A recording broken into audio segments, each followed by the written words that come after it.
en su prisa nos conduce a morir. Muere el sol en los montes con la luz que agoniza, pues la vida en su prisa nos conduce a morir. Saca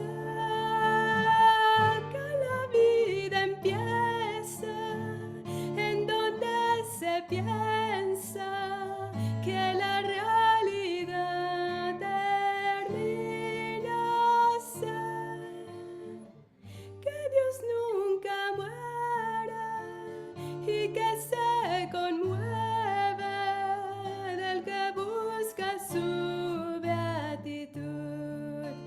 Sé que una nueva luz habrá de alcanzar nuestra soledad y que todo aquel que llegue a morir empieza a vivir una eternidad feliz. Muere el sol en los montes con la luz que agoniza, pues la vida en su prisa nos conduce a morir.